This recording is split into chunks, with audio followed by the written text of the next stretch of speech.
தினம் ஒரு வேத வினாவிடை பகுதி மூலம் உங்களை சந்திப்பதில் மகிழ்ச்சி. இன்றைய வேத பகுதி லூக்கா அதிகாரம் 10.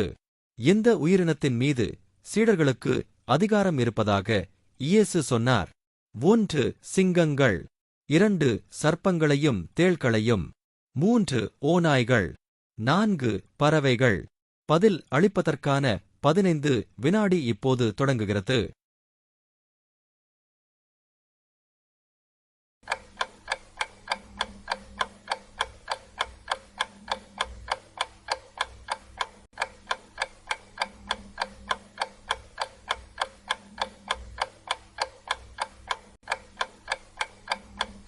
விடையை கீழே பதிலிடவும்.